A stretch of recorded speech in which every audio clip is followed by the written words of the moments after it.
Ada sebuah kisah sejarah yang mengatakan bahwa yang pertama kali menemukan timah di Pulau Bangka Belitung adalah gerombolan bajak laut dari negeri China.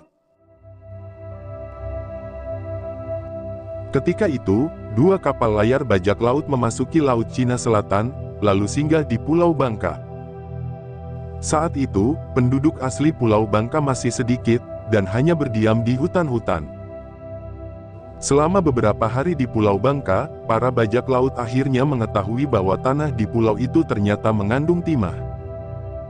Setelah mengetahui bahwa hampir seluruh tanah pulau itu kaya akan kandungan timah, mereka tidak merampok di laut lagi. Mereka bekerja giat mendulang sambil bertani untuk mendapatkan bahan pangan. Beberapa tahun kemudian, setelah berhasil mengumpulkan banyak timah, mereka membawa logam berharga itu ke negeri lain untuk dijual. Dalam pelayaran kembali ke Pulau Bangka, mereka singgah di negerinya dan mengajak rekan-rekannya untuk menjadi pendulang timah di Bangka. Sesampainya kembali di Pulau Bangka, mereka lalu mendirikan beberapa rumah untuk mereka tinggal. Kota yang pertama kali mereka bangun adalah Kota Muntok, dan kota ini sampai sekarang menjadi salah satu pelabuhan di Pulau Bangka. Tahun demi tahun mereka menjadi penghuni Pulau Bangka, beranak cucu dan bertambah banyak. Mereka mempunyai seorang pemimpin masyarakat sekaligus pemimpin tertinggi pemilik perusahaan pendulangan timah, yang dahulu menjadi kepala bajak laut. Sementara itu, penduduk asli Pulau Bangka berangsur-angsur datang ke Muntok dan menjadi pekerja pendulangan timah. Singkat cerita, kelompok bekas bajak laut itu telah menjadi kaya. Timah hasil pendulangan terus-menerus dijual ke negeri lain. Daerah lain di pulau itu juga dijadikan tempat pendulangan timah sehingga banyak kampung besar yang mereka bangun. Pada suatu hari, para pekerja di pelabuhan Muntok melihat ada seorang pria terdampar di pantai. Pria itu berbaring di pasir, tidak sadarkan diri dan masih memeluk sekeping papan. Para pekerja di pelabuhan segera menolongnya.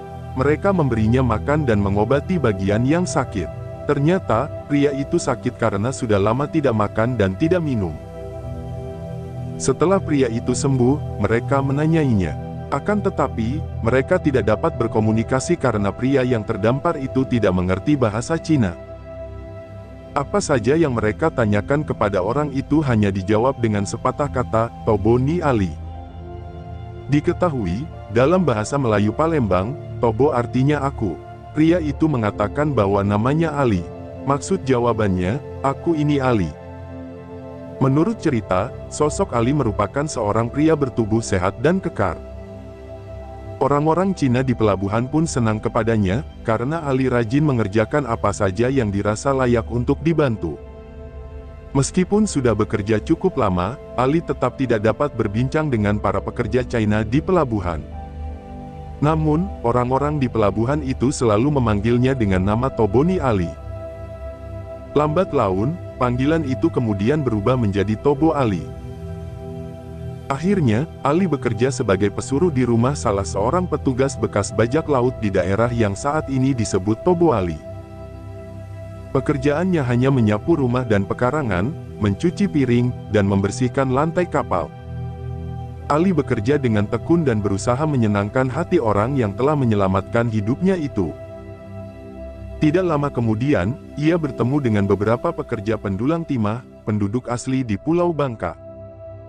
Sejak itulah, ia dapat berkomunikasi dengan orang lain, dan melalui mereka pula, Ali dengan giat belajar bahasa Cina.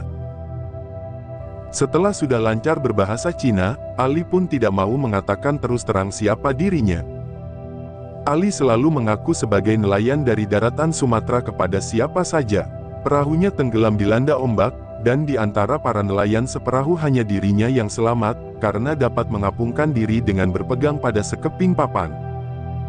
Ali tidak menceritakan bahwa dirinya adalah seorang kepala pasukan kerajaan di Palembang, yang bertugas mengawasi keamanan pantai dan laut. Kapal layar yang dipimpinnya tenggelam dilanda angin ribut dan ombak besar.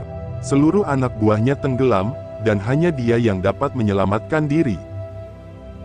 Singkat cerita, atas kepatuhan Ali kepada sang majikan, Ali pun dikenal oleh seluruh penduduk Bangka.